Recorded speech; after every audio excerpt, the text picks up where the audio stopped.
Hey, this is Richard Miller with Goldie May, and this is the Unrehearsed Research Series. Watch as James Tanner and I, along with invited guests, work through a genealogy problem with no script and no agenda. You might learn from the big strategy or from features in the tools, or if you see a better way to do it, please leave a comment so we can all learn. Now, on to the research. I'm here with James Tanner, and we're going to look at someone from my family today. I'll share my screen so we can do that. All right, James. Actually, this is someone from my wife's family. So my wife was at the family history library and had pulled up Goldie May, was browsing through her ancestors, and I think this is her fourth great grandmother.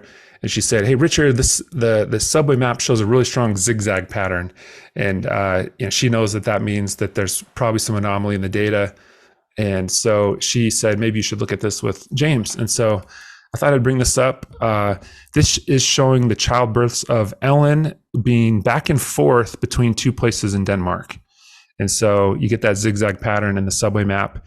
And when I map the places, since I don't know these two places in Denmark, and so Svendborg and Trygvald, I'll just keep those and then X out these other two. You see that they're on different islands in Denmark. And they're two different families. So that was my thought too, is that, maybe this horizontal line represents one family with their children and then the other children are here. And as you browse these, it becomes apparent because this is a May 1825 birth followed by, where was it? January 1826. That's too close. I think November 1825. So yeah, these are just too tight. Even those two are too tight. But it looks like these births are too close together to be the same mother. And so I maybe that's all I really know, James. So if I were just to drop this over to you, where would you go to evaluate what's happening here and how do we clean this up? Okay, well, the first thing you do is just to see what happened. So scroll down and look at the last changes. There's show all changes. So if you scroll down through there, you'll see that there possibly is a merge. And I guess we can filter by merge, I believe, if I say there's merges. Okay, so see, there's been some merges in the past. So yeah, this one was we've got 3 years ago. Ellen oldest daughter and Ellen oldest daughter, another one in 1796. And in Denmark, the number of people, because of patronymics and other reasons, the number of given names were extremely limited. So I've heard there's about between somewhere around 100, let's say, different possible given names. And so basically, there's that many surnames because when there was patronymics, then you had the same surnames. So Ole's daughter or oldest son can be the same person because the two designations between oldest daughter and oldest son. So if we go down, scroll down through that, see, there's been a lot of merges here. Yeah. And it's basically all by the same person. Even on the same day, maybe. And so the question is, how many of these were actually the same person when they were merged?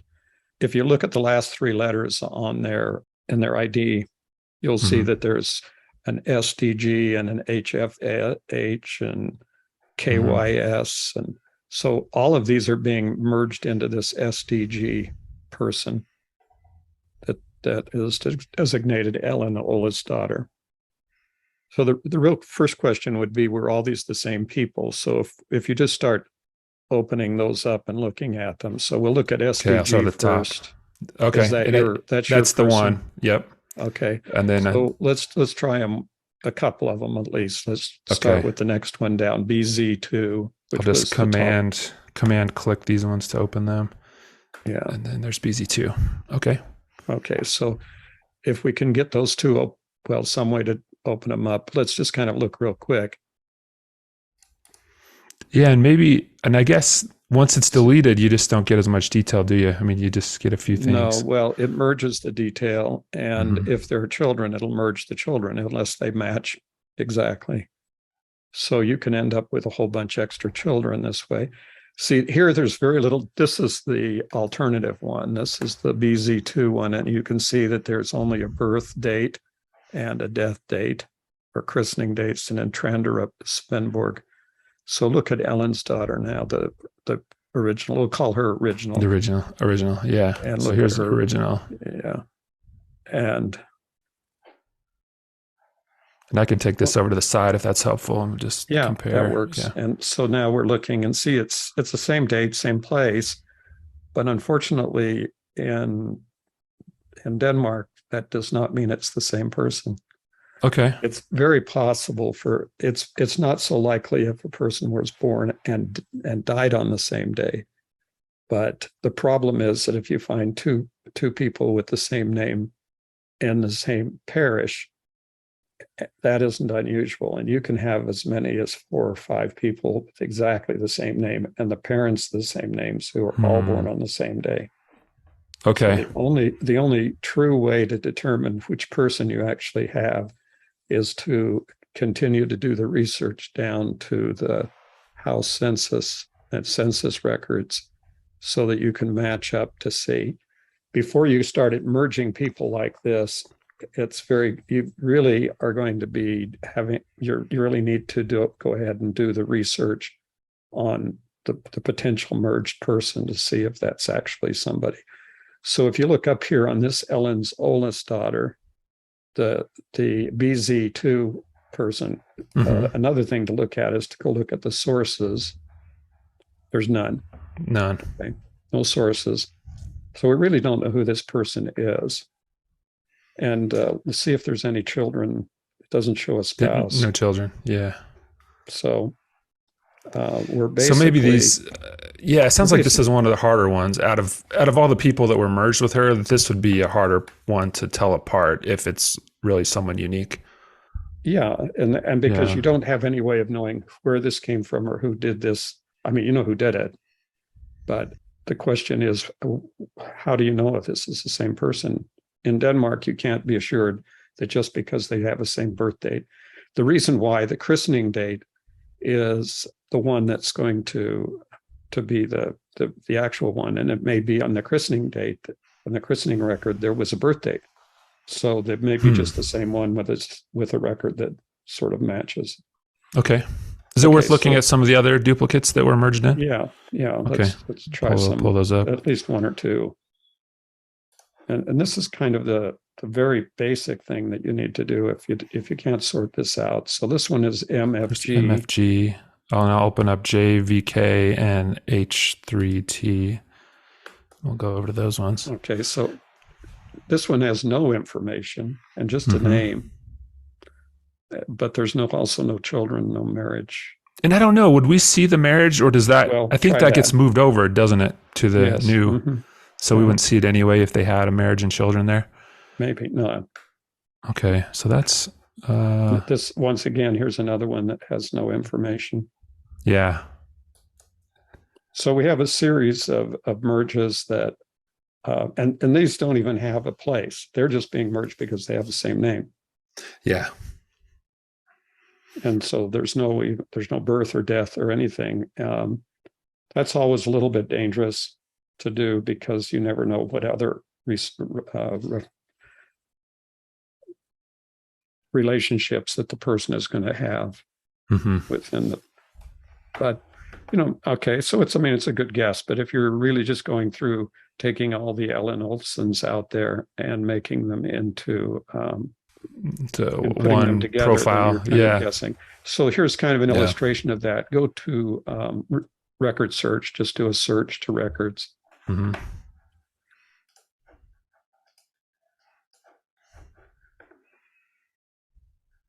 And put in Ellen Olsen. And put Denmark. That's it. Okay.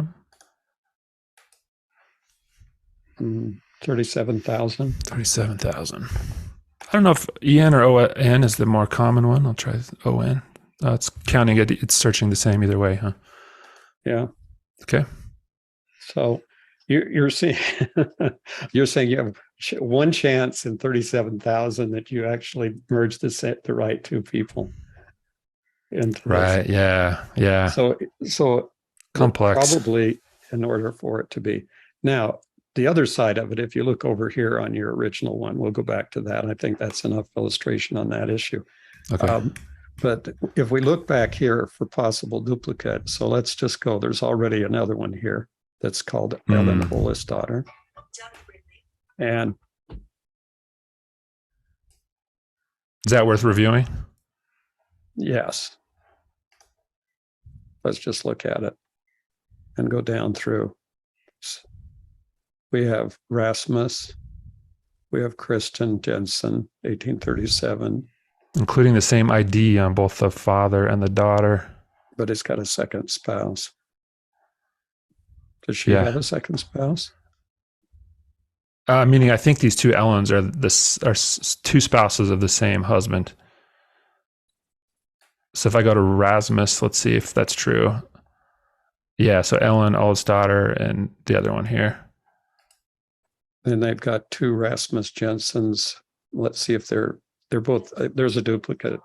One IGTY. See, they've got two Ellen Ola's daughters. Yeah, so he's both attached to him. To the same husband.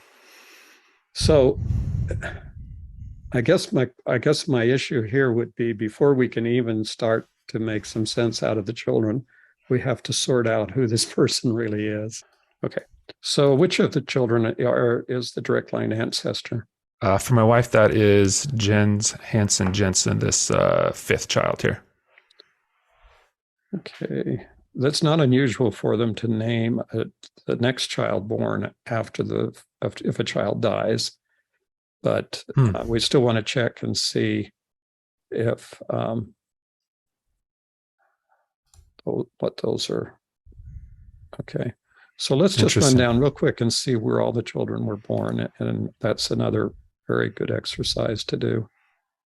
And you just have to click on them. They're all in Dunkirk. Okay. No, okay.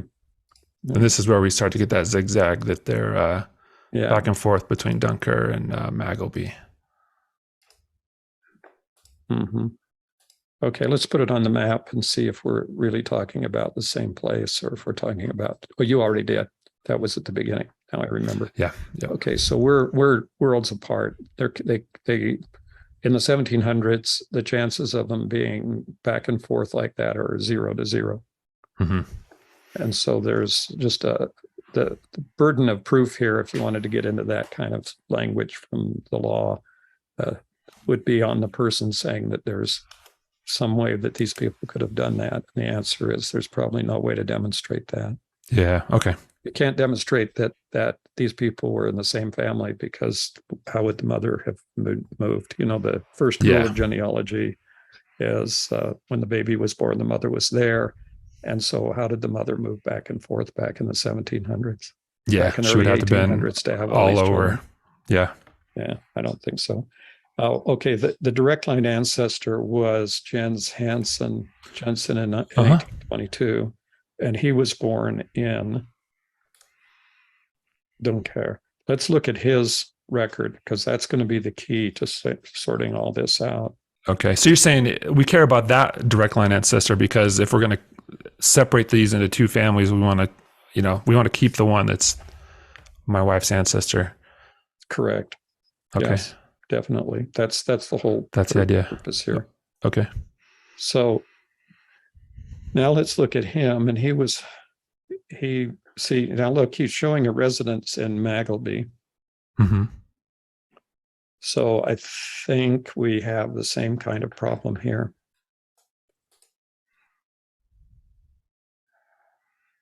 Magleby. So no, I'm not seeing that yet. So I thought Magleby is the right city for the family we're keeping. Go back and check. I mean, you go back and forth, as many times as you need to. Yeah. And so we've got a Dunkirk and Dunkirk, Magleby, Dunkirk. Yeah. See, it says he was born in Dunkirk. Okay, yeah, I see your point. Yeah, so we have a residence in that other place. He does is he comes up with a residence in Magleby. Mm-hmm. So we've got a this level is still confused. Mm-hmm. You can see it on the chart over here. Yeah. And then Magleby and and those are going to be far apart. Yeah. Okay. All right. So that record itself has something to fix, I suppose. Okay. So now we go back to we were to Jens Jensen back down where we were HF9. I always refer to them as with the last three letters of their ID number if we're talking about people that all of a sudden have the same names. That's good. See where his wife was born. Okay. Acre, Bornholm. Okay. So we put that in as a. Drop her in there. Spouse. And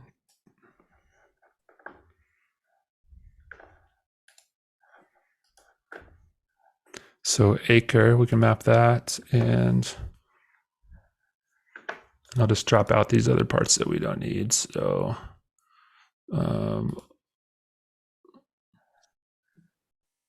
they're all different names. Mm-hmm. See, but we're getting all over the map and the places that are definitely not related.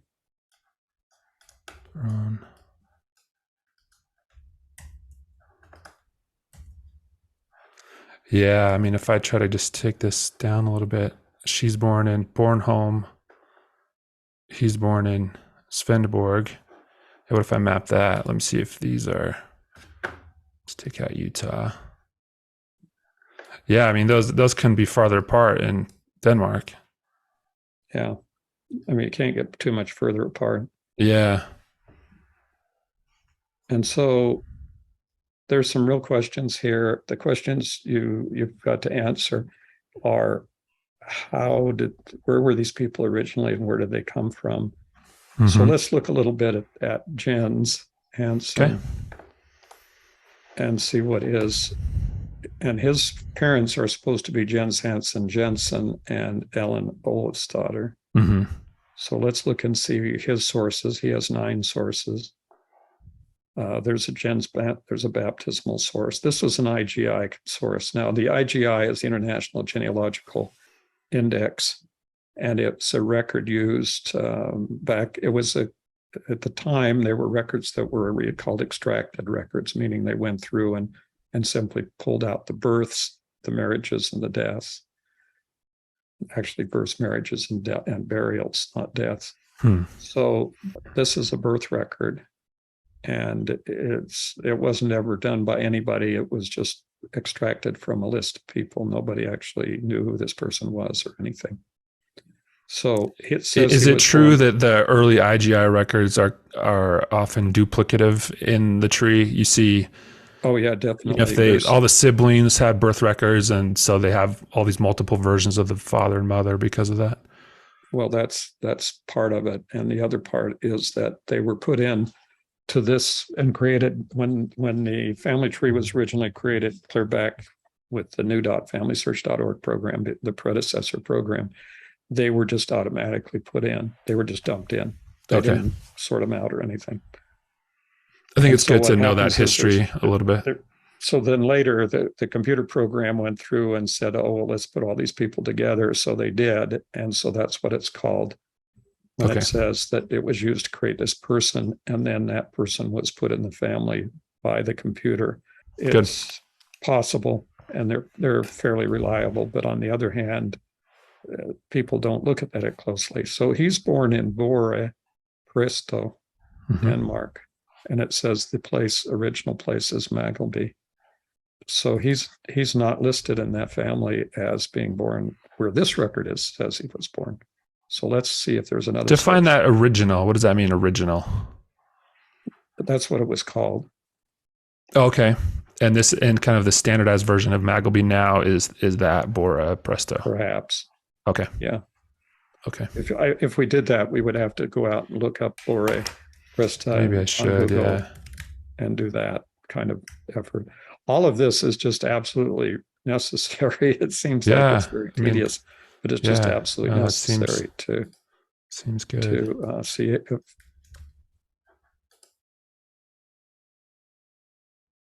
Okay, so then there you're closer. At least we're on the same island or close to it.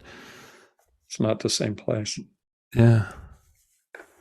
That makes a huge difference. There's lots of towns between those places. Yeah, I mean that's interesting for inside that same record. Where was that extracted record? Yeah. That's why it may. And there's no. I guess yeah. And I don't know if this is a film we would. Yeah, it looks like we would not easily find the original. No, you're going to have to go through 644 images to find it. Yeah. Okay. Okay, so let's go back up and see if there's another birth record. You've got another baptism record, second baptism record. This one says Rise, Svenberg. Mm-hmm. And you'll see that 3 days apart. Jensen and Jen Jensen and Ellen, see? Yeah, Ellen Johan's daughter. Versus Ellen. Yeah. There's nothing there that tells you that which Jens Jensen or Jens Jensen or Ellen oldest daughter, Johanna's daughter. One's Olen's daughter and the other one's Johanna's daughter. Mm-hmm. So that would make a difference between these two people as being two different people completely. They're not the same person because Jens Hansen is born in Rise and this other person's from Magleby, perhaps. So yeah, I mean that makes your point from before, and these are just 3 days apart, or no, actually the same birth date, aren't they? Yeah, yeah. But they didn't bother to match the parents correctly. Mm-hmm. And then go down one more and see if we have another one. Now we're 12 years later now. Yeah, so this is the census. Yeah, 12 years old. Jen Johan's daughter, not Olsen. Mm-hmm. And see the father. Daughter. Now, if go back up to Ellen, the one you were using as the beginning person. See, this one has been put together with Ellen Ole's daughter. And now we have a Johannes daughter. And none of the places match anyway. So where was Ellen Ole's daughter? Go back up and refresh the issue about where was she said she was born in Rise. And lived in Magleby, not likely. Yeah, that birth puts her in Svendborg. Okay.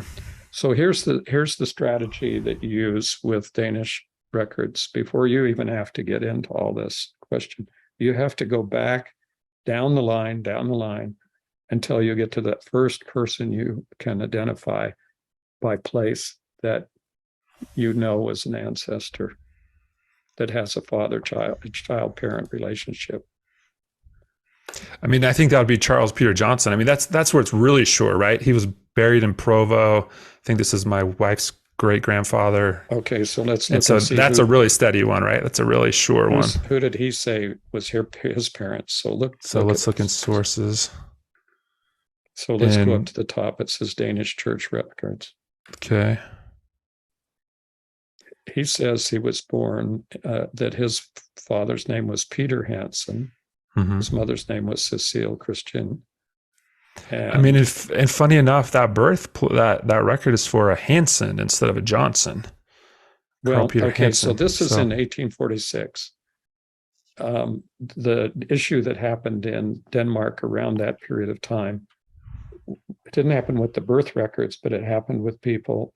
The government began the process of saying, we aren't going to use patronymics anymore because everybody has the same name in the army and we can't keep track of people. Okay. So they required everyone over a period of time, beginning about this period of time, but it's about 1850s, the main date. But basically to start having a surname. And also when they came to the United States, they elected to have a surname instead of perhaps Jen's patronymic. Daughter. They came out with Jensen because Jen's daughter didn't make any sense in the United States. Okay. Good. So it's a little bit, try the church records one here. We'll try one more example. See here, we have a different place altogether. Cecilia. This is where we're getting all the different. Mm-hmm. So yeah, we really need to just trace these back name by name and place by place And have a really solid chain. Yeah, but not name by name, place by place, more than name by name. So more than name by one name. thing that you would start with is the immigrant from Denmark to the United States, to see if there's a record that shows where he said who his parents were, not some record that somebody stuck in here from looking online. Okay. So in other words, is there a record here in the United States that he had that showed that the names of his parents and showed where he was born? If you start with that, then going backwards, you may find out this whole line needs to be redone. Okay. Well, that's the task then. As complex as that sounds. Yeah, and it is not. That's what it needs to be. It's not as complex as it sounds, because basically, if you do it one by one and you verify that you're down to the house level on each of these people through census records and through the house records and church records, and you identify the places, and you don't start adding in somebody from halfway across the area, the country, then it'll all straighten out. Cool. All right. You make it sound so easy, James. It's not. Okay. All right, James. Thank you.